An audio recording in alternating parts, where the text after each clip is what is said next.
Chapter 1. The Trip, the Fun Squad, and the Setup. Liam had known this trip would be exhausting long before they even boarded the plane. The warning signs were there, in the group chat that never stopped buzzing, in Mira's constant giggling at her friends' wild ideas, and in the way she insisted, "You just need to loosen up, babe. The Fun Squad knows how to live." The Fun Squad. He never said the name out loud, but it lived in his head like a sarcastic label stamped across all of them. Loud, impulsive, always shouting, always filming, always trying to outdo each other with stunts that were more annoying than fun. By contrast, Liam liked quiet cafes, slow mornings, museums, and walking without having to stop every 3 minutes because someone needed the perfect selfie angle. So, of course, by the time they landed in Vancouver, he already felt mismatched. "Oh, my God, we're here!" shrieked Priya, one of Mira's closest friends, spinning around in the airport like she was auditioning for a travel commercial. "First stop, Tim Hortons," another friend shouted.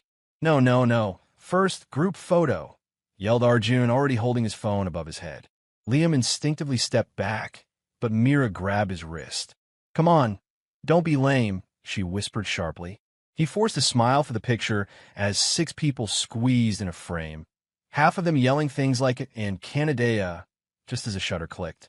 Mira kissed his cheek afterward, her energy electric. "See? Fun." He didn't respond. He was already tired. The next few days were a blur of chaotic movement. The Fun Squad operated like a hurricane, loud laughter echoing down hotel hallways, inside jokes nobody explained, and decisions made with zero planning. "Let's go whale watching." "No, the mountains." "No, there's a famous donut place 40 minutes away. Why don't we pick one thing?" Liam had suggested softly on the second morning. All 5 heads swiveled toward him like he'd said something offensive. Mira elbowed him. "Babe, don't be boring." He swallowed the retort forming in his throat and followed them as they sprinted toward whatever random plan they came up with next. By day 3, he knew the roles in the group perfectly. Priya, the screamer Arjun, the guy who filmed everything Nisha, the one constantly arguing with customer service Ravi, the loud laugher who thought everything was hilarious Mira, their unofficial leader, and then there was him, a quiet shadow trailing behind the group photo. He didn't belong, and he felt it in every crowded restaurant, every rushed bus ride, and every moment Mira drifted ahead with her friends, leaving him to walk alone.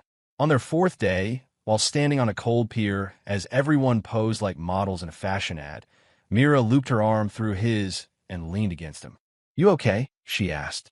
He studied her face, confused by the sudden softness. "Just overwhelmed." "With what?" He hesitated. "Everything. The noise, the pace. I feel like I'm on a reality show half the time." Mira rolled her eyes. "You're too serious, Liam. You need to learn how to relax. Not everything has to be planned and quiet." "It's not about quiet," he said gently. "It's just this isn't my style." "Yeah, well," she said, patting his chest like she was soothing a child. "You married me, and this is my style. Try to enjoy it. Please." There was again that subtle sting of blame, like he was the killjoy ruining her perfect montage. He forced a smile. "I'm trying." "Good." She kissed his cheek again, then jogged back toward her friends. "Guys, let's do a Titanic pose." Liam sighed. By the last night of the trip, the exhaustion was bone deep. They were leaving early the next morning, and Liam couldn't wait to be back home, to silence, to routine, to something familiar. The Fun Squad had gone down to the hotel bar. Loud music thumped through the walls of their suite. Mira had asked him to join, but he claimed jet lag and flopped onto the bed, still in his travel-worn jeans. "I'll come up later," she said, adjusting her hair in the mirror. "Try not to sleep like an old man." He smiled tiredly. "Go have fun." When she left, he locked the door, kicked off his shoes, and collapsed onto the mattress. His last conscious thought before drifting into sleep was relief that the trip was finally ending. Sometime later, minutes, hours, he wasn't sure, voices and laughter filled the hallway. Keys jangled. A door slammed somewhere nearby. Then silence. He never heard Mira come in, never heard her on the phone, never noticed the short, sharp whispering from the hall. If he had, maybe he would have opened his eyes. Maybe he would have caught the tone in her voice, excited, conspiratorial, childish. Maybe he would have heard her breathless giggle as she told someone, "Sure, he's asleep. This is going to be hilarious." But the exhaustion wrapped around him like a blanket, pulling him deeper under. His breathing was slow, soft, completely unaware. Outside the room, Mira whispered something to Priya, quiet, rapid words Liam would have recognized as the start of a bad idea. Priya stifled a laugh. Arjun whispered, "Are you seriously doing this?" Mira's answer came with a wicked little smirk. "Trust me, he'll laugh in the morning." Priya whispered, "You sure?" "Of course. It's just a prank. A funny one." The elevator dinged. Mira stepped inside with her friends, excitement buzzing under her skin, completely convinced she was about to become the star of the group's next viral moment. Down the hall, Liam slept on his side, unaware that everything was already in motion, unaware that his humiliation had been carefully prepared, unaware that tonight's funny prank would change everything. He shifted slightly, sighing into the pillow, still thinking their flight home was tomorrow, still believing he'd wake beside his wife, still trusting her, still clueless about the one sentence she whispered as the elevator doors slid shut. "He'll get over it." And with that, the setup was complete.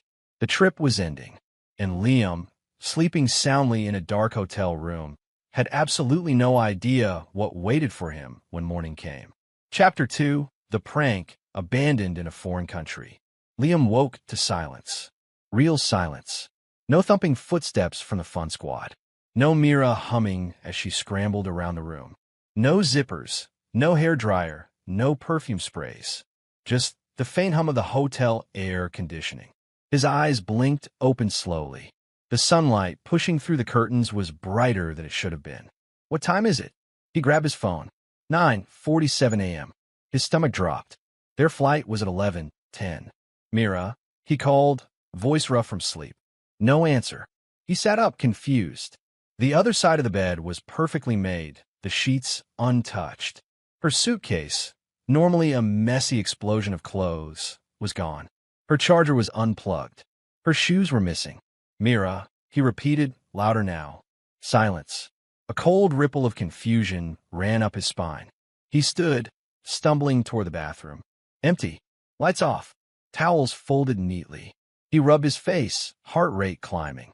His brain scrambled for explanations. Maybe she went to get breakfast. Maybe she's downstairs checking out. Maybe the fun squad dragged her out early. But why would she leave without waking him?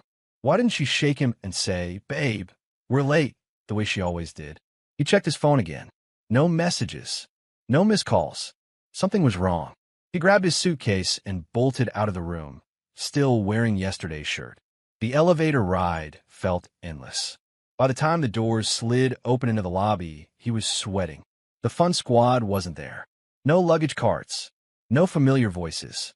He rushed to the front desk. "Hi, I'm looking for my wife. Did she check out?"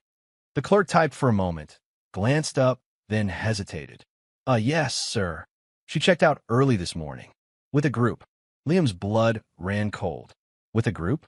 And did she leave a message?" "Ask them to call me." The clerk shook her head apologetically. "No, sir." His hands tightened around his suitcase handle. He didn't even wait for more information. He sprinted out of the lobby and hailed the first taxi he saw. "Airport, ASAP," he gasped. The driver took one look at his frantic expression and nodded. "Got it." Liam's knee bounced the entire ride. He kept checking his phone as if messages would magically appear. Nothing. When they reached the airport, he practically threw money at the driver and ran inside, weaving between families and flight attendants. He reached the airline counter out of breath. "Hi, I'm supposed to be on flight 239 to Seattle. Liam Bennett. My wife and her friends should be on it too." The agent typed, then frowned slightly. "What was the last name, sir?" "Bennett." She typed again, looked again. Her brow creased. "I see a reservation under that name," she said slowly, "but your ticket was canceled." Liam stared at her blankly. "Canceled? No, that can't be right. My wife booked the tickets for both of us." "Yes," the agent nodded. "And the system shows that your wife called last night to cancel your individual ticket." Liam froze. "What?" "She stated you wanted to extend your stay in Canada," the agent said gently. She was very clear on the phone. His heart slammed against his ribs.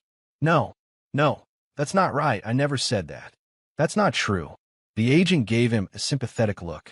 I'm sorry, sir. I can book you another ticket, but everything to Seattle and the surrounding airports is full until at least Wednesday. Wednesday? For days. He felt dizzy. There has to be a mistake. Maybe she mixed something up. Can you check if she actually boarded? The agent typed again. She and her group all checked in. They boarded 20 minutes ago. A sickening weight settled in his stomach. He was here. She was gone. And she had left him on purpose. His phone buzzed just then. A message from Mira. He snatched the phone like a drowning man grabbing a lifeline. Mira. OMG, babe, that was fun. Face with tears of joy, face with tears of joy, face with tears of joy. You should have seen your face when we left you. Another buzz. Mira, tell me you're not mad. It's just a prank. We're gonna laugh about this forever. Liam stared at the screen, jaw slack, a numb shock spreading through him like ice water. A prank? She stranded him in another country. As a joke.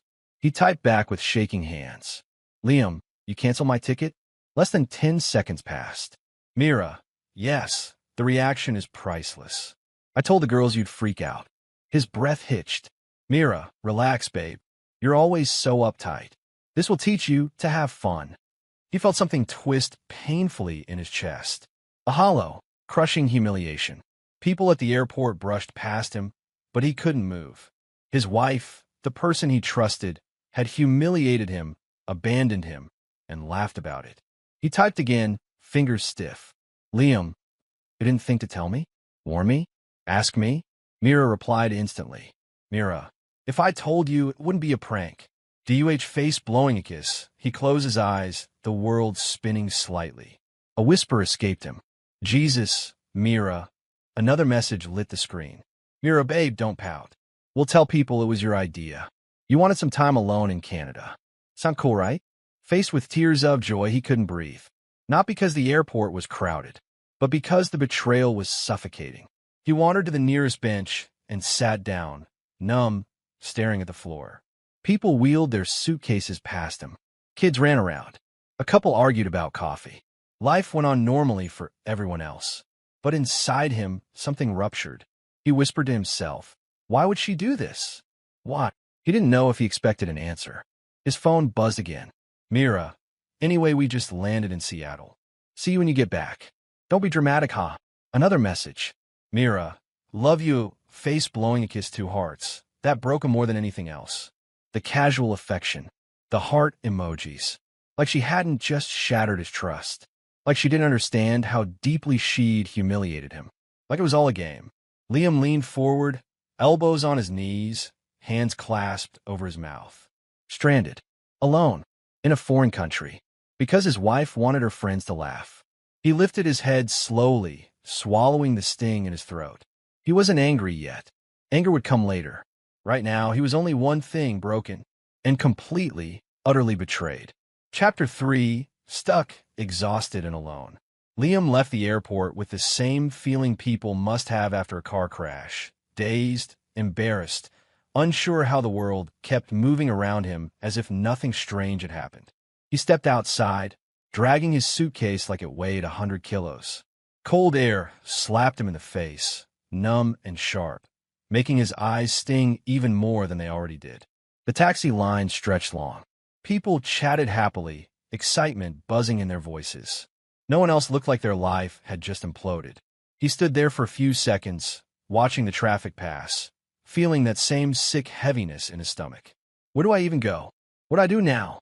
His hotel was checked out. His wife was gone. Flights were booked for days. The thoughts circled in his head like a cruel refrain. She left me. As a joke. She actually left me. He pulled out his phone mechanically, typed out a message, then deleted it. What would he even say? You hurt me? Why? She wouldn't understand. She didn't want to understand. He walked aimlessly, letting his feet decide the direction. After a few minutes, he was out of the airport, following a bus stop sign without thinking. He boarded the first bus that arrived, paid without looking at the amount, and collapsed into a seat near the back. The city blurred past, mountains in the distance, trees dusted faintly with frost. the sky a soft gray. Beautiful, peaceful, everything opposite of how he felt. He didn't even remember getting off the bus. At some point, he simply found himself walking through a quiet street lined with wooden lodges, cafes, and outdoor shops selling winter gear. A small sign hung above a doorway, Cedar Ridge Lodge Cafe, home of warm mugs and warmer people. He stared at it. Warm people. He needed that. God, he needed something warm. Pushing the door open, he stepped inside. A bell jingled softly. The smell of coffee, cinnamon, and freshly baked bread wrapped around him like a blanket. The interior was rustic, log walls, wooden beams, soft lighting. A fireplace crackled on one side, and a few locals sat at small wooden tables, sipping drinks and typing on laptops. It was the opposite of chaos, the opposite of the fun squad. Maybe that's why he felt a sudden tightness in his throat. He approached the counter, clearing his voice. "Just a black coffee, please." His voice cracked embarrassingly. The barista, an older woman with soft eyes, gave him a concerned look, but didn't pry. "Rough morning." Liam gave a helpless half-laugh. "Something like that." She nodded knowingly and handed him his coffee for free. "Sit.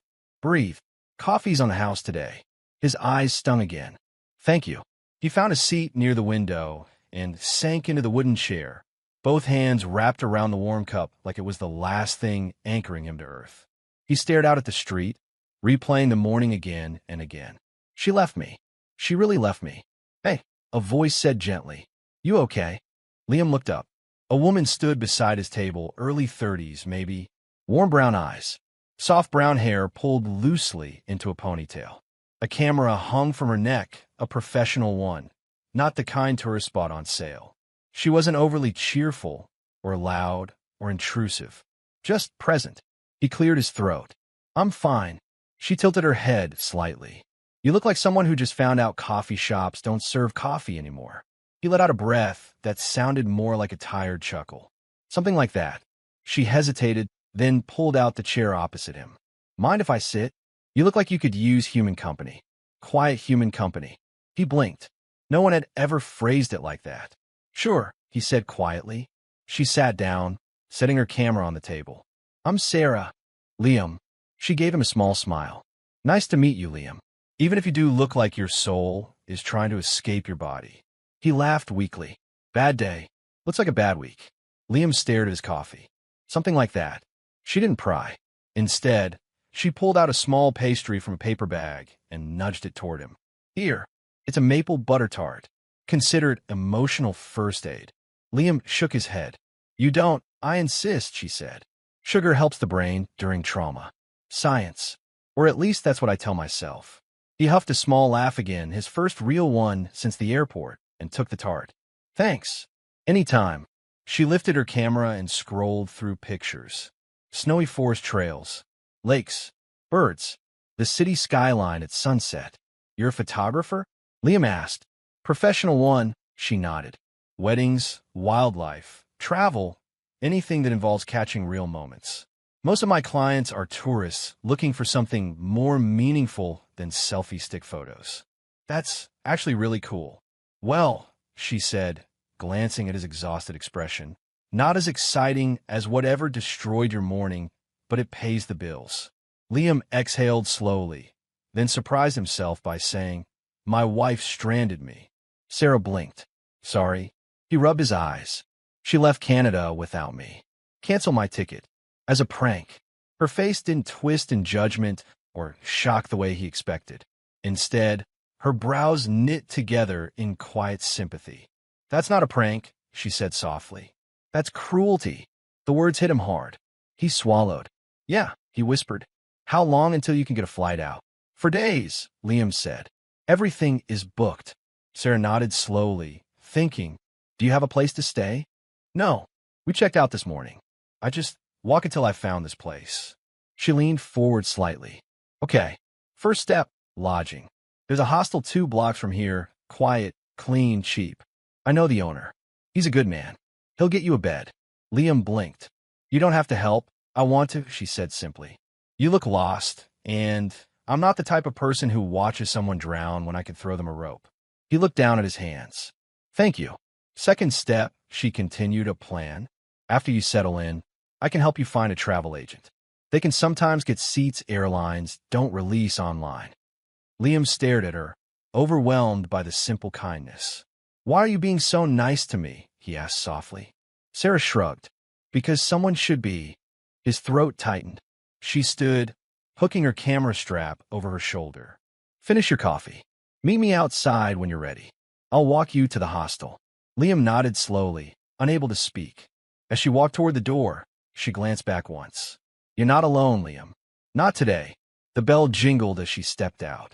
Liam sat there for a full minute, breathing carefully, letting the warmth of his coffee seep into his palms. For the first time since the airport, he felt grounded. Not healed, not okay, but no longer drowning.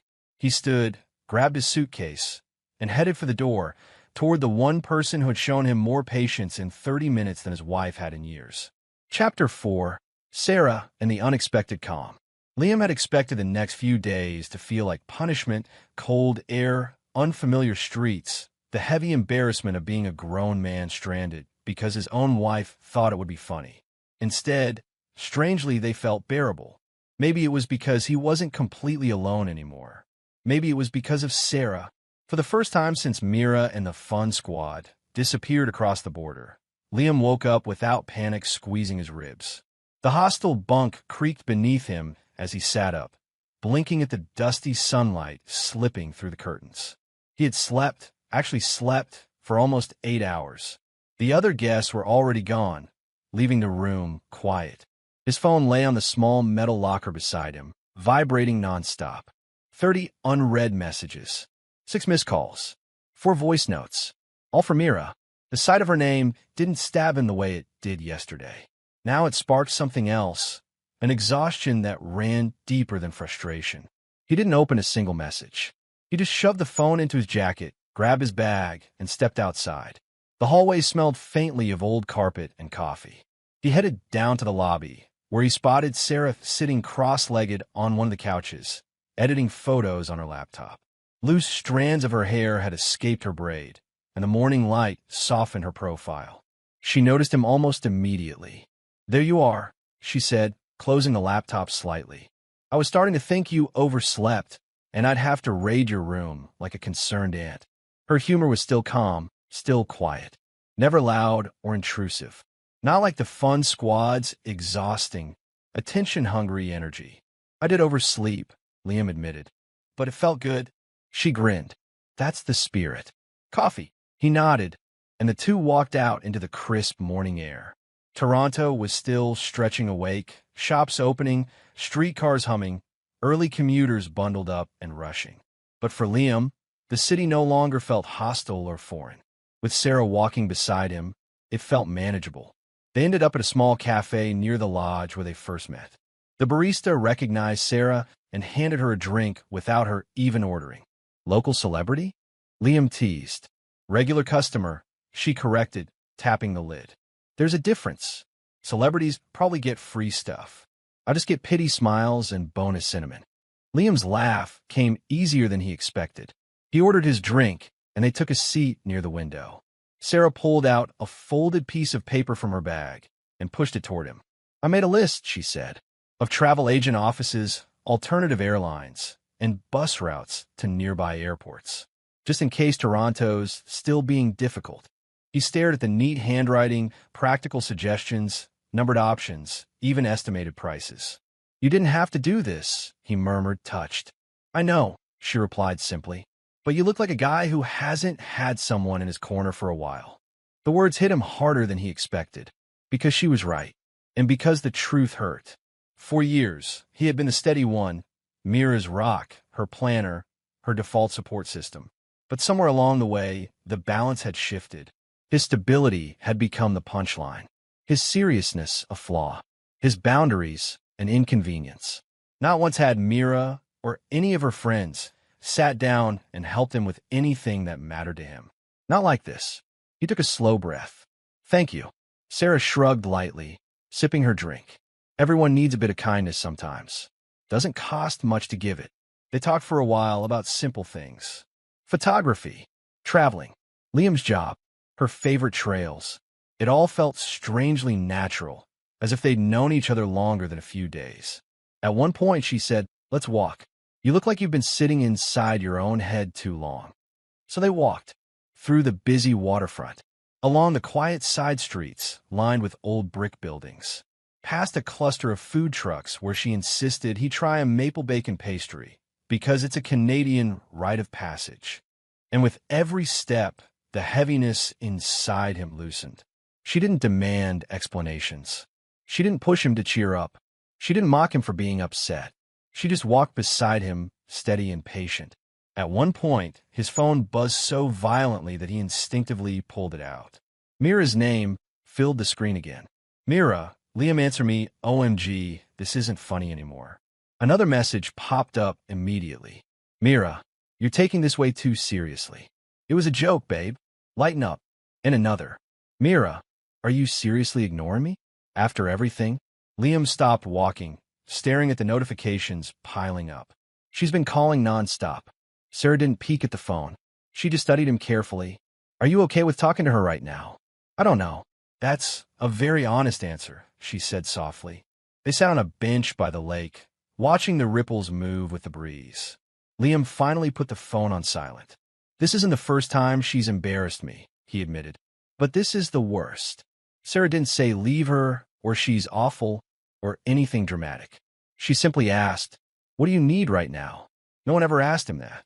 Not Mira, not her friends, not even himself. Liam exhaled slowly. "I need space, I think."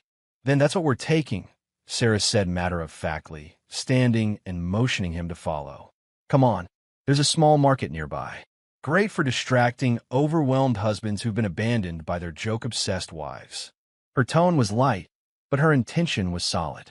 They spent another hour exploring stalls filled with crafts, artwork, handmade jewelry, and local food. Sarah chatted with vendors, introducing Liam like an old friend. She even convinced him to try a tiny wooden puzzle game he failed miserably at. By the time they reached the end of the market, Liam felt something he hadn't felt in days. Calm, not excitement, not joy, just calm. A steady, quiet calm that reminded him of who he used to be before the noise of Mira's world swallowed him. When the sun began to dip lower, they walked back toward the hostel. Liam expected the peaceful feeling to fade the closer they got, but it didn't. Sarah walked him all the way to the entrance. "If you need help tomorrow with the travel agent, I'm around," she said. "You've already done more than enough." She smiled softly. "I'm not keeping score."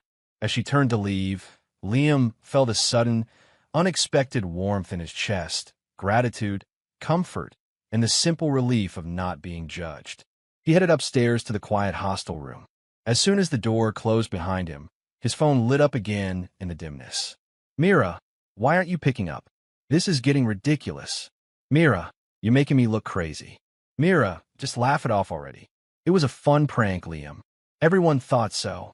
The hostility, the guilt-tripping, the shifting blame, it all poured in.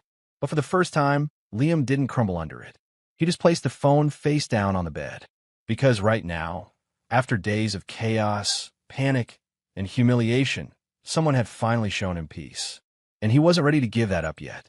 He wasn't ready to respond to Mira yet. He wasn't ready to laugh it off. He wasn't ready to pretend everything was fine. Not anymore. And the chapter ends exactly here, with Liam sitting in quiet, unexpected calm, while Mira's messages continue storming his phone. Chapter 5, 271 Missed Calls. When Liam finally drifted into sleep, it was the first truly peaceful rest he'd had since the airport disaster. The small hostel room was quiet except for the hum of the radiator and the muted sounds of wind brushing against the old wooden frame. No footsteps, no chatter, no Mira demanding he lighten up, just stillness. By the time dawn crept through the thin curtains, the peace had evaporated. His phone was vibrating. Not once, not twice. A continuous, relentless buzzing, like an angry insect trapped in glass. Liam blinked awake, groggy. He reached for the phone on the little bedside table, thinking maybe it was the travel agent calling him back. But when the screen lit up, 34 missed calls, Mira. 12 messages, Mira. 2 voicemails, Mira. He groaned, rubbing his face. Are you kidding me? He hadn't responded to her for almost a full day now. Not because he planned anything, he was just emotionally exhausted, completely drained. Still, this wasn't normal, even for her. He opened the message thread. Mira, Liam, what is this now? Are you still sulking? Come on, it was literally a joke. You always take things too seriously. He scrolled. Mira, are you ignoring me? Why aren't you texting back? This isn't funny. Then, Mira, call me. Now. He dropped the phone onto the blanket and exhaled hard. He didn't know her response. He didn't even know what to say. How did one reply to being stranded in another country by their spouse? He sat up, stretching the stiffness from his shoulders when the phone vibrated again. More messages. More missed calls. He glanced at the clock. 6:41 a.m. Jesus, Mira. Did you even sleep? He muttered. He got dressed, deciding a hot cup of tea downstairs would help him think. He grabbed his jacket, shoved the phone into his pocket, and left the room. The cafe on the main floor of the hostel was warm, filled with the scent of roasted coffee and maple pastries. A few backpackers were scattered around, chatting quietly. Liam slipped into a small corner table. He ordered tea. He tried breathing, but his pocket buzzed again, and again, and again. Finally, he pulled the phone out. Missed calls 57, his stomach dropped. The messages were devolving. Mira, why are you doing this? Are you punishing me? Fine. I'm sorry. Are you happy now? Call me. Just call me. We can fix this. Then, Mira, OMG, are you with someone? Is that why you're not picking up? Liam's jaw tightened. He let the phone fall onto the table. This had always been her pattern. Mess up, deny it, downplay it, then turn into the victim when consequences hit. But today, the scale of her meltdown felt different. He tried to sip his tea, but the phone buzzed again. Mira, Liam, answer me, or I swear to God. He didn't open that one. He left the cafe, needing air. Outside, the morning was cool, the sidewalks damp from early mist. He walked aimlessly, hands shoved in his pockets, trying to think, trying to breathe. After 10 minutes of wandering past souvenir shops and quiet storefronts, a thought finally formed. She did this to herself. He didn't know her emotional first aid. His phone buzzed again. He checked it out of reflex. 97 missed calls. What the hell? He stared at the numbers, stunned. It wasn't even noon. His phone buzzed again. Mira, why are you ignoring me? Answer the phone. I'm freaking out here. Then, Mira, if you love me, you talk to me. This is cruel, Liam. He leaned against a bus stop pole, pressing his forehead into the metal. This is unreal. People walked past him. Someone laughed across the street. Cars rolled by. The normalcy of the world clashed painfully with the chaos in his pocket. He walked back toward the hostel, needing the quiet of his room again. When he got there, the phone buzzed the moment he sat on the edge of the bed. 151 missed calls. Messages were now pouring in faster than he could read. Mira, are you drunk? Are you hurt? Why aren't you replying? You're scaring me. Is this about the prank? Are we really doing this? Just say something. He tossed the phone onto the pillow and rubbed his temples. Then came the shift. The guilt turned to anger. Mira, you always do this. This is why I can't joke with you. You're ruining this trip. All my friends are asking what's wrong with you. Liam shut his eyes. That's what she's worried about, her friends. He let the phone buzz out on the bed. He didn't touch it. He just let it ring. Minutes became an hour. Then 2. Then 3. When he looked again, he felt sick. 271 missed calls. The messages were a frenzy now. Mira, are you cheating on me? Who are you with? Liam, are you with some girl? Answer me right now. Another follow-up. Mira, I swear if you're with some random Canadian girl, don't make me think that way. He stared at the screen blankly. She had created the disaster. She had stranded him. She had humiliated him. He had not done a single thing wrong. And yet she behaved like the wronged party. He breathed in slowly, shoulders rising. He breathed out even slower. Something inside him clicked. It wasn't anger. It wasn't fear. It was clarity. He opened a message window one last time. His fingers hovered over the keyboard. He typed slowly, deliberately. Only one simple, devastating sentence. Liam, thanks for this. Sarah has been the sweetest. He reread it once. Then hit send. Silence. 5 seconds. 10 seconds. Then the message bubble exploded. Mira, Who is Sarah? Are you serious? Liam, answer the phone. Are you cheating on me? What is going on over there? Call after call after call began lighting up his phone in rapid succession, as if she had multiple fingers tapping the dial button at once. Liam placed the phone face down on the bed. He leaned back, staring at the ceiling, breathing steadily. The calls kept coming. But for the first time since this nightmare began, he didn't feel trapped. He didn't feel guilty. He didn't feel small. He just felt done.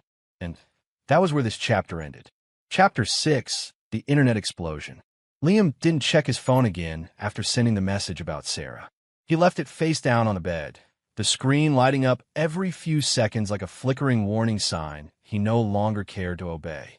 He needed air, silence, something resembling normal life. So he left the hostel room, descended the narrow staircase, and stepped outside into the crisp Canadian afternoon. For the first time in days, he felt strangely steady. He walked without a destination, hands tucked in his jacket pockets, the city moving at its usual, peaceful pace. The sky was a deep winter blue. Car tires hissed over slushy patches. A busker played guitar outside a bookstore. Liam breathed in cold air and exhaled his tension. Whatever Mira was doing right now, it wasn't his problem. He didn't know that only 3 blocks away, his name had already started trending online. Meanwhile, Mira goes nuclear online. At almost that exact moment, Mira stood in a hotel room in New York, pacing like a trapped animal while her friends watched cautiously from the beds. Liam is ignoring me, she snapped for the 10th time, shaking her phone at them. Ria, one of her friends, shrugged. Maybe he needs space? That prank was kind of, don't call it a prank like it was bad. Mira cut in sharply. It was funny. You just can't take jokes. Ria's mouth twisted. She looked away. Mira stopped pacing. She suddenly brightened, a spark lighting behind her eyes. You know what? I'm gonna post it. Ria blinked. Post what? Mira lifted her chin proudly. The story. The prank. People love my content. They'll laugh. They'll say it was iconic. He'll see how over the top he's reacting. Osh, another friend, quietly muttered. Are you sure that's smart? But Mira was already typing. Her fingers flew across her phone. Her caption was long, dramatic, sprinkled with laughing emojis. So, my hubby was being boring on our Canada trip, so we decided to play him. We canceled his flight and left him there for a day. Don't worry, he'll catch up later. Funniest prank ever. She attached a selfie of herself laughing at the airport with the fun squad posing behind her like they were on a magazine cover. Then she hit post. Done, she announced triumphantly. Rial whispered, oh no, the internet responds in seconds. It didn't take hours. It didn't even take minutes. It took 42 seconds before the first comment appeared. This isn't funny at all. Then, you stranded your husband in another country. Another. Imagine bragging about being emotionally abusive. And then it snowballed. Fast. Notifications exploded across Mira's phone. Ding, ding, ding, ding. Dozens, then hundreds of comments poured in, most of them blistering. This is cruel. You left him alone in a foreign country?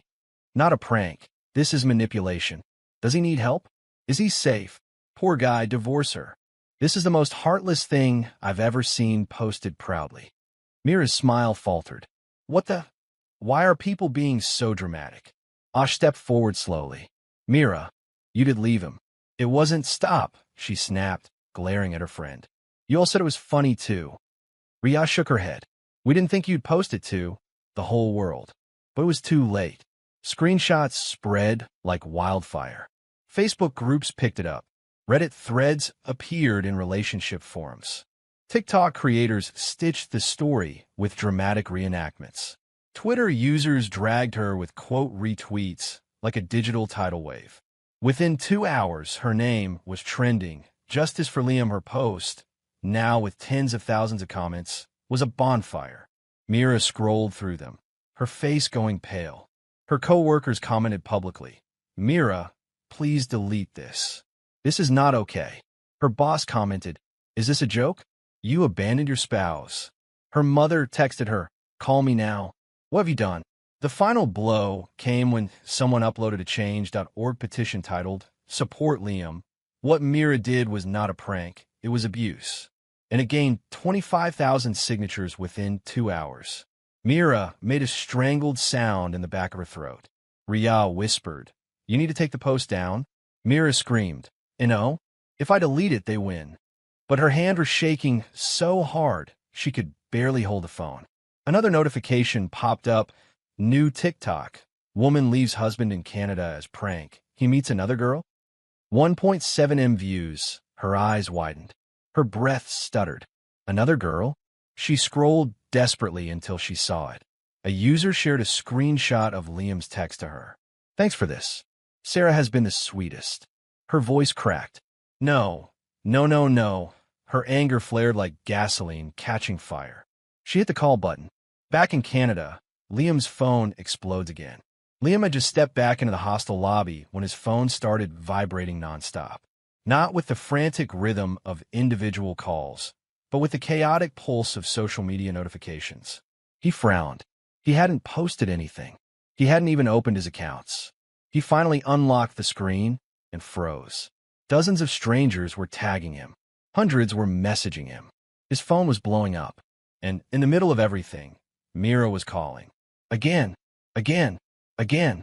He sighed and walked back to his room, shutting the door and leaning against it. The phone rang for the 15th time. Finally, out of exhaustion more than interest, he answered. "What?" Mira's voice exploded through the speaker. "Liam, what did you do?" He blinked. "What did I do?" "You ruined me.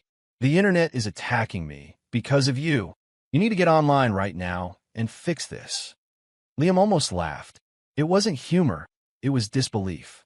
"Fix what?" he asked calmly. "This," she shrieked. "Everyone is making me look like the villain. There are petitions, TikToks. Even my coworkers are judging me. You need to tell people it was a joke." He sat on the bed. "It wasn't a joke." "Yes, it was," she screamed. "It was. Tell people you're fine and stop being dramatic." Liam inhaled slowly. No silence. Then, "No? Liam, what do you mean no? You have to fix this." He didn't raise his voice. He didn't match her hysteria. He simply said, with a quiet finality, "I'm not fixing anything, Mira. You did this. Not me." Her breath hitched on the other end, a wounded gasp. "Liam, don't you dare." He hung up. And for the first time in years, he didn't feel guilty. He felt free. Chapter 7. Liam's Awakening. For the first time in what felt like years, Liam woke up to silence. Not buzzing notifications, not Mira's voice, not the pressure of being on for someone else's comfort. Just the soft creak of the old hostel heating system and the faint laughter of travelers downstairs. He stretched slowly beneath the blanket, blinking at the muted morning light seeping through the curtains. He felt lighter, not entirely healed, not unaffected, but lighter, like something had finally loosened its grip on the back of his mind. He showered, dressed, and headed downstairs, feeling a strange mixture of calm and uncertainty. When he stepped into the small cafe area, his eyes immediately found Sarah sitting near the window with her camera bag beside her. She looked up the moment she sensed him approaching. Her smile was warm but gentle, never intrusive. "There you are," she said, lifting her mug. "Tea." "You remembered," he said, genuinely touched.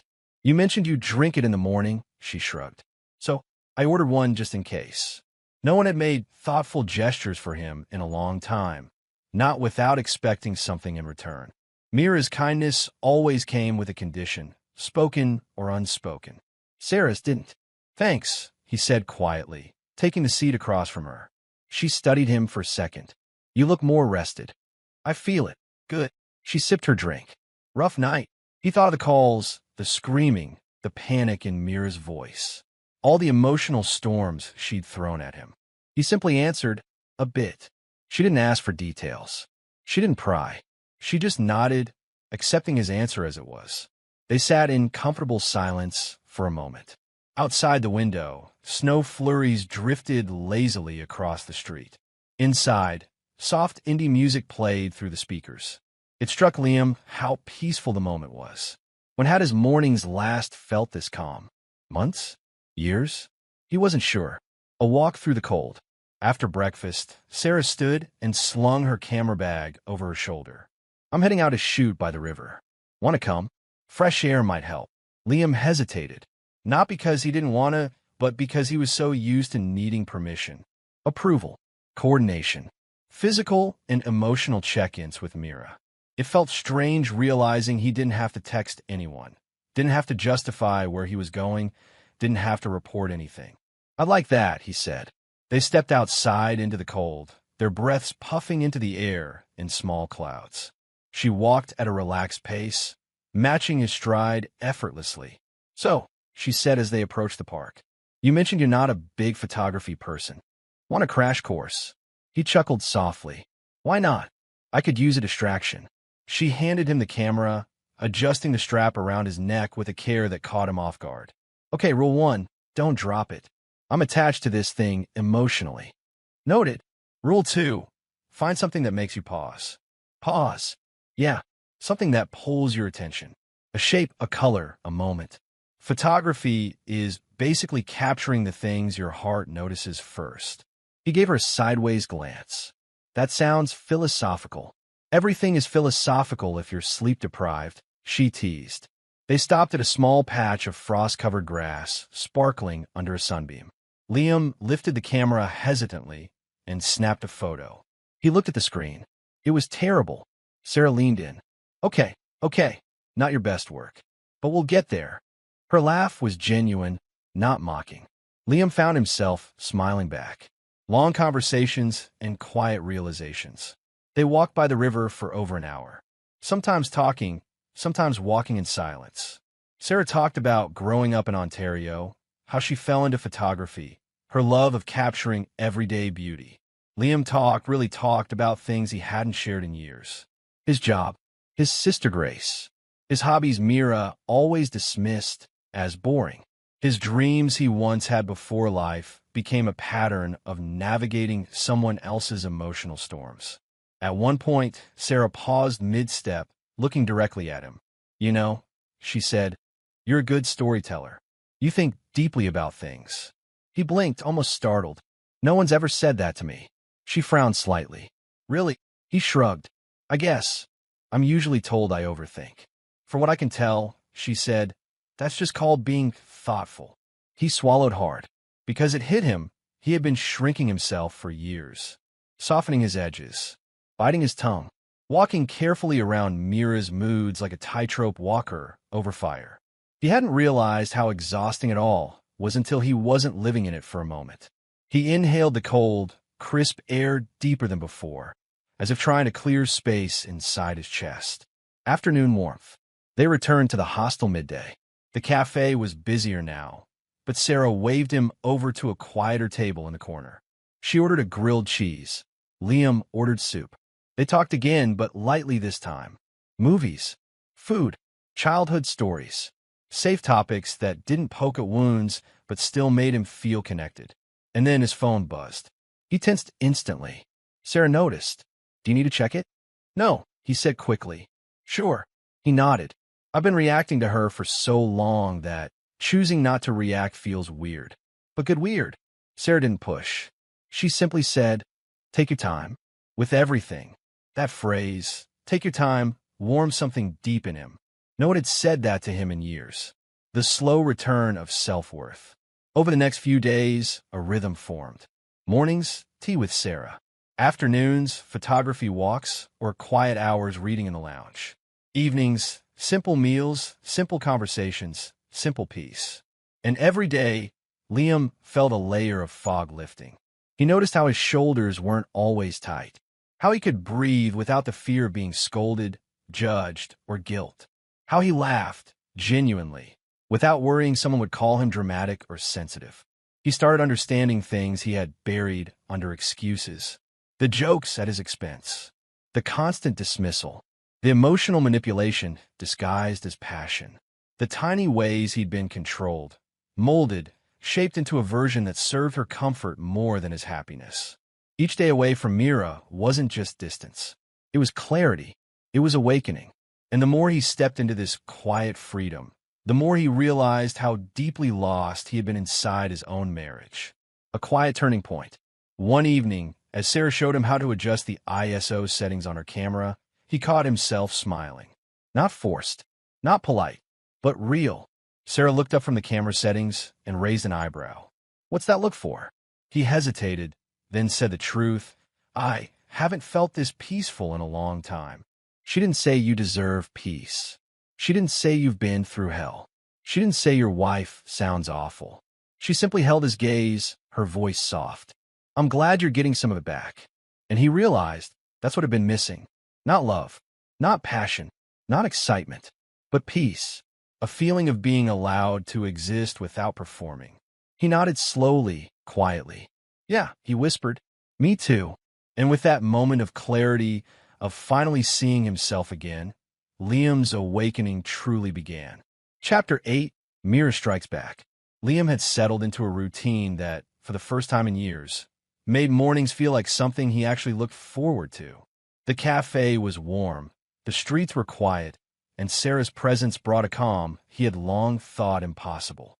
He was just finishing his coffee when his phone buzzed with an unfamiliar notification, an official email from the courthouse. He frowned. Opening it, his stomach sank as he read the words. Divorce petition filed, plaintiff Mira K. Liam. The first reaction was disbelief. His hand trembled slightly, and he reread the email to make sure he hadn't misread.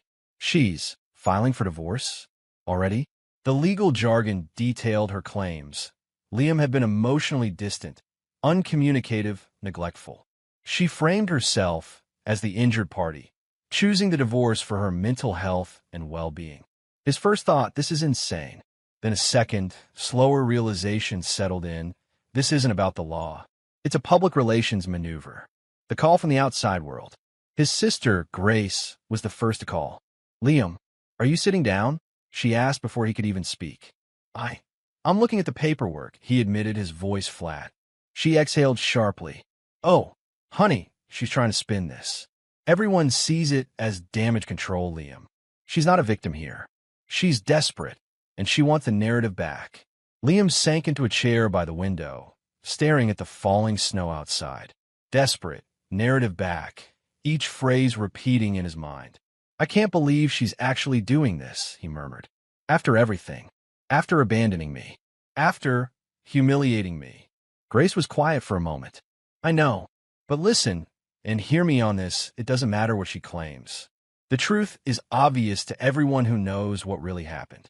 You don't have to defend yourself. You just keep living. You keep being you. Her words settled over him like a blanket. He realized she was right. A visit from reality. Later that afternoon, Liam met Sarah at the cafe for their usual walk along the waterfront.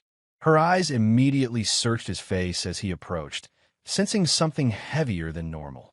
You look stunned, she said softly. He sank into the bench beside her, running a hand over his tired face. She filed for divorce. Claims I'm emotionally distant. That she's leaving for her mental health. Sarah blinked, then tilted her head. Classic PR move. What do you mean? Liam asked, his voice tight. She's controlling the narrative. She's turning herself into the victim publicly to save face. That's all it is, Sarah explained. Her tone was measured but firm, the kind of calm logic Liam hadn't experienced from Mira in years. He looked down at the ground. I thought this would devastate me. I thought I'd feel broken. Sarah reached over and gently rested a hand on his arm. You're allowed to feel shocked, but you're not broken. And you don't have to be. Liam looked at her, really looked. For the first time, he realized something he had been missing for years. This was his life. Not Mira's, not her narrative, not her chaos. His, the social fallout. Within hours, news of the divorce filing began circulating online.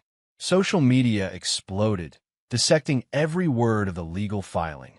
Some sided with Mira, some with Liam, but most simply reacted to the sheer audacity of the situation. The woman who had abandoned him was now claiming victimhood. Liam scrolled through Twitter cautiously, bracing for anger, but found nothing unexpected. No sudden panic. No rising guilt. Just the usual mix of opinions, a firestorm that felt strangely irrelevant now. People see the truth, he murmured to Sarah, who had joined him at the hostel room after the walk. They do, she replied, and they'll keep seeing it. You don't have to fight it. You just exist. Her words sank into him. A strange, new clarity began forming. existence itself can be resistance. A quiet afternoon. Liam found himself walking the streets alone later that day, hands in pockets, camera dangling at his side, a gift from Sarah during their lessons. Each snap of the shutter reminded him how much he had missed noticing life on his own terms. A child ran past chasing a snowball. A couple held hands as they crossed the icy sidewalk. Birds hopped along a lamppost, oblivious to human chaos. He stopped and lifted the camera, framing a moment that felt ordinary yet profound. Click! It struck him this is life. This is freedom. No manipulation. No gaslighting. No carefully orchestrated emotional traps. Just him, breathing, noticing, existing. He lowered the camera and exhaled deeply. The weight he hadn't realized he'd carried for years. The constant self-policing, the fear of her moods, the quiet anxiety that had accompanied every word and gesture felt thinner, lighter. Evening reflection. That night, Liam and Sarah sat at the cafe once more. Steam rose from their mugs as they discussed the day's small moments. The perfect frost patterns on a window, the unusual curve of a tree branch, the sound of children laughing in a distance. Everything feels different now, Liam admitted. Sarah nodded. It should. You're reclaiming your life. You're seeing it clearly for the first time. He thought about Mira filing for divorce, the official claim of victimhood, the public narrative she was trying to control. In any other situation, he might have felt panic, rage, or despair. But now, all he felt was relief. Relief that he no longer needed to perform. Relief that he could live without anticipating her whims or emotional storms. Relief that he could focus on breathing, noticing, existing without fear. A moment of clarity. Liam leaned back in his chair, letting the warmth of the cafe wash over him. Outside, snowflakes drifted lazily from the sky, blanketing the streets in quiet. He realized that the chaos Mira had tried to create, the humiliation, the public spectacle, the frantic PR spin, had failed in its purpose. Not because anyone else saw the truth, not even because she could be exposed for what she was, but because he saw the truth. He had been emotionally neglected for years. He had been manipulated, controlled, made to feel small, ridiculous, and inadequate. And now, none of that mattered anymore. He was free. He looked at Sarah, and the simple smile she offered him reinforced the reality he hadn't allowed himself to see before. He didn't need her validation. He didn't need her control. He didn't need to fix her narrative. He simply needed to exist. And for the first time in years, he could. The divorce filing, the attempt to spin the story, the legal maneuver, the public pretense didn't scare him, didn't intimidate him, didn't break him. Instead, it brought relief. Relief that the chapter was finally closing. Relief that the life he wanted was waiting, and it didn't include her. And that clarity, that sense of quiet strength, was enough to make him feel alive again. Chapter 9, Letting Go. The mornings in Toronto had begun to feel like a gentle rhythm rather than a countdown to chaos. Liam woke naturally, the sunlight brushing his face through the thin curtains of the hostel room. The noise of the city outside was distant and soft, not urgent or threatening. For the first time in months, he didn't reach for his phone first. Instead, he sat on the edge of the bed, feeling the quiet stretch between his ribs. He closed his eyes, taking a slow breath in and out. The absence of Mira's stormy energy was like a weight lifted from him, though he didn't yet realize just how heavy it had been. Cafe mornings. By mid-morning, Liam found himself at the small cafe he had grown to love, the one where Sarah waited like clockwork. Today, she was already there, tinkering with her camera lens, a serene smile on her face. "You're on time," she said without looking up. "I'm learning from the best," he replied, settling into the chair across from her. She looked up then, raising an eyebrow. "Careful. I've been called punishingly punctual before." He laughed, the sound catching himself by surprise. It felt genuine, warm, and unrestrained. "Do you always do this?" he asked. "Just show up and make people feel better?" Sarah shrugged, her hands busy with a cup of tea. "I don't try to. I just don't complicate it. If someone needs space, I give it. If they need help, I help. Nothing dramatic, no expectations." Simple. Liam nodded slowly. Nothing dramatic. That phrase sank into him. He thought of Mira's years of drama, her constant emotional storms, the way he had been expected to navigate her moods as if his own feelings were irrelevant. He took a sip of his coffee, feeling it warm his chest, and realized how much he had been denying himself this kind of calm. This was the first time he had experienced the power of simply being supported, without strings, without judgment, without 1,000 unspoken conditions.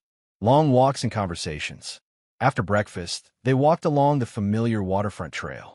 The crisp air carried the scent of wet earth and the faint tang of the lake. Sarah walked beside him, hands tucked into her coat pockets. "You've changed," she said quietly. Liam looked at her, surprised. "Ow, something in your posture. You breathe differently. You notice things again. You are lighter." He exhaled slowly, letting the truth of her observation settle. "I think I'm finally starting to understand what freedom feels like. Even a little." She glanced at him, her gaze steady but soft. "It suits you." They walked on in silence for a while, the kind that wasn't uncomfortable but felt shared, mutual, and safe. Liam noticed the way sunlight reflected off the water, the patterns frost left on branches, the laughter of children in the distance. For the first time, he was noticing life for himself, not filtered through the lens of someone else's expectations. Evenings of reflection. In the evenings, Liam returned to the hostel room with a sense of quiet satisfaction rather than dread. He wrote in his journal, a habit he had rediscovered during the initial days after Mira's prank. Each word was a small act of reclaiming his own voice. He described the shapes of the trees he had photographed, the snippets of conversations overheard at the cafe, the warmth of Sarah's laughter.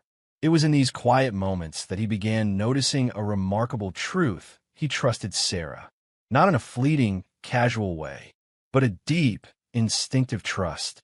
He realized he felt safer with her than he ever had with Mira. With her, he could speak without fear of judgment. He could be himself without navigating invisible landmines. He could breathe without anticipating a storm. He paused in his writing, pen hovering over the page. He thought of the emails, the calls, the endless manipulations. And then he thought of Sarah's calm presence, her steady hands, her gentle eyes. This is what being safe feels like. A moment of resolve. One evening, as the sun dipped behind the skyline and cast a golden glow across the river, Liam sat by the water's edge with Sarah. They had been walking in silence, capturing photos of the golden reflections on the ice. "You're quieter than usual today," Sarah noted, snapping a picture of a swan gliding across the water. "I'm thinking," he said, staring at the ripples. "About her. About all of it." Sarah waited, not pressing him, not probing. Her patience had become a refuge. "I can't keep living with this weight," he admitted softly. "Even if we weren't separated by an ocean, even if I were back home, I can't go back to that. I can't." His voice trailed off. "You don't have to," she said gently. "Not ever again."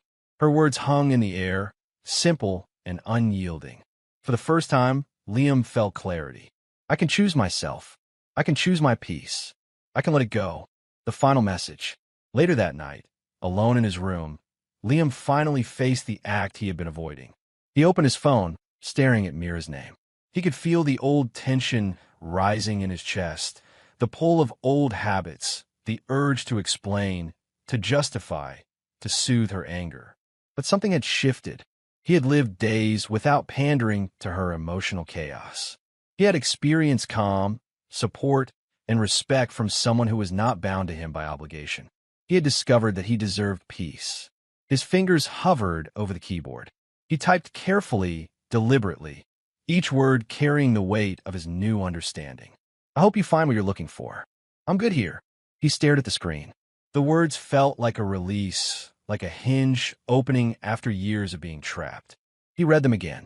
Yes, he meant every single word. He hit send.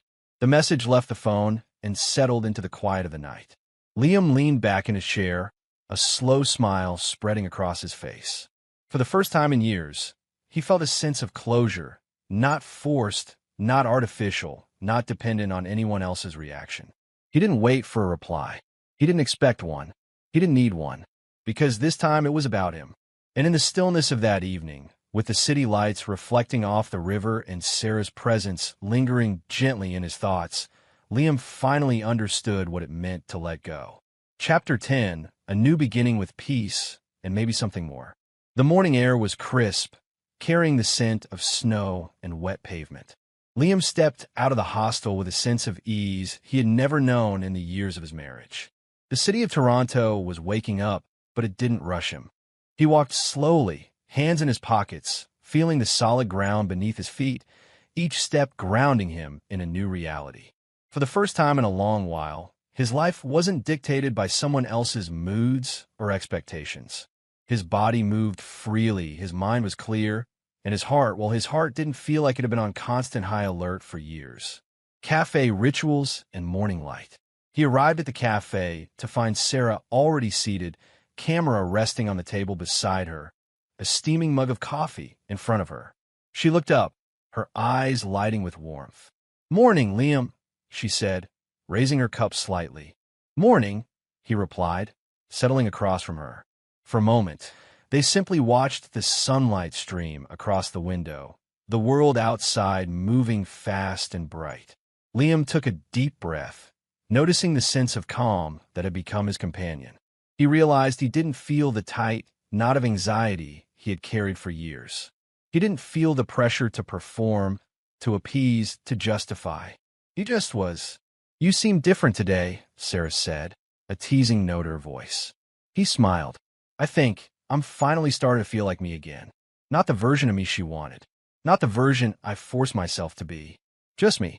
Her smile widened. "Good. You deserve that." Photography and presence. After breakfast, they walked along the waterfront. Liam carried the camera Sarah had taught him to use, adjusting the lens carefully, trying to capture the way the sunlight reflected off the rippling water. "Not bad," Sarah said, peering over his shoulder at the screen. "You're actually noticing things, not just looking." "I'm learning," he admitted, a small laugh escaping. "I guess it took being abandoned in Canada to teach me that." Sarah's expression softened. "Sometimes life pushes us in ways we can't predict, but it also teaches us what we really need." They walked in silence for a while, letting the city's sounds and the occasional caw of a crow fill the spaces between words. Liam noticed the subtle things he had long ignored, the patterns frost made on the branches, the way light glinted off a passing car, the texture of old brick on a nearby building. It was mundane, but it was beautiful, and he felt alive. Slow-growing trust. Over the next few days, their routine solidified. Mornings at the cafe, walks along the waterfront, quiet afternoons in the hostel lounge, reading, sketching, taking photographs. Liam found himself trusting Sarah in a way he hadn't trusted anyone. Not Mira, not colleagues, not even close friends. One afternoon, while they were editing photos together, Liam paused, looking at the screen. "Sarah, I don't think I realized how much I've been holding myself back," he said quietly. She looked at him, attentive but not probing. "Holding yourself back? All these years, I thought I was just living. But I see now that I was surviving her moods, surviving the chaos, surviving the constant tension. I forgot what it feels like to breathe without fear." Sarah nodded. "It's a lot to unpack, but the fact that you're seeing it now means you're already moving forward." He took a deep breath. "It feels good. Terrifying, but good." "Terrifying is normal," she said softly. "But it's not bad. You're choosing yourself for the first time, and that's brave." Liam smiled, a real, steady smile, not the polite one he'd worn for years. Moments of simple joy. In the evenings, they explored the city, small cafes, quirky bookstores, the frozen river pathways. Liam found joy in ordinary experiences, the sound of Sarah laughing at a small joke, the warmth of her hand brushing against his as they walked close to avoid the chill, the taste of a well-made pastry shared between them. He didn't rush anything. He didn't label the feelings or force them into a narrative. He simply existed, present, aware, free. One evening, as they stood on a quiet street corner watching the orange glow of street lamps reflect on ice patches, Sarah said softly, "You've changed, Liam. You are lighter. more grounded. You deserve this peace. He looked at her, meeting her eyes. I know, and I finally understand that peace isn't given to me by someone else. It's something I choose. Every day, a life of clarity and independence. Over time, Liam realized his life had shifted in ways he hadn't expected.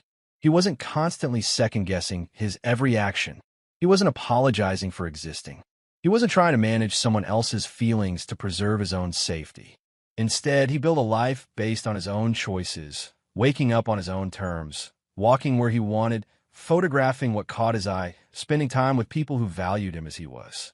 He noticed how he could finally sit in a room without anticipating chaos, how he could speak without expecting judgment, how he could breathe without tension coiling in his chest. Sarah was part of that life, yes, but she was also a symbol of something larger. The world could be kind. People could be steady. He could trust. And, for the first time, he could finally see himself clearly. The quiet acknowledgement. One evening, Liam and Sarah returned to the hostel after a long walk through a snowy park. They were tired, but content, each carrying a sense of quiet satisfaction. Sarah glanced at him, curiosity mixed with concern. You've been quieter than usual today. Thinking.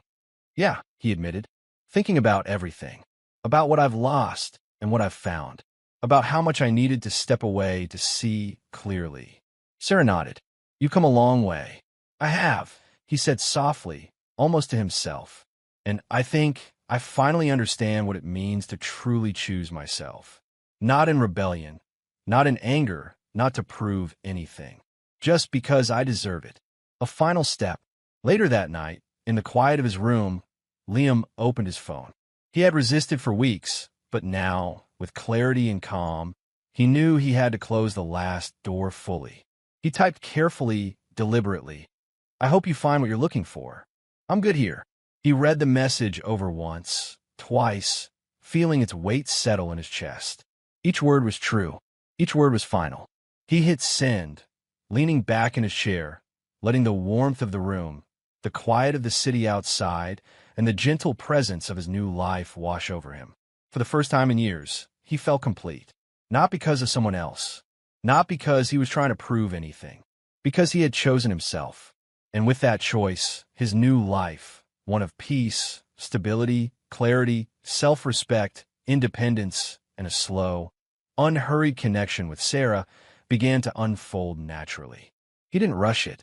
He didn't force it. He simply let it grow.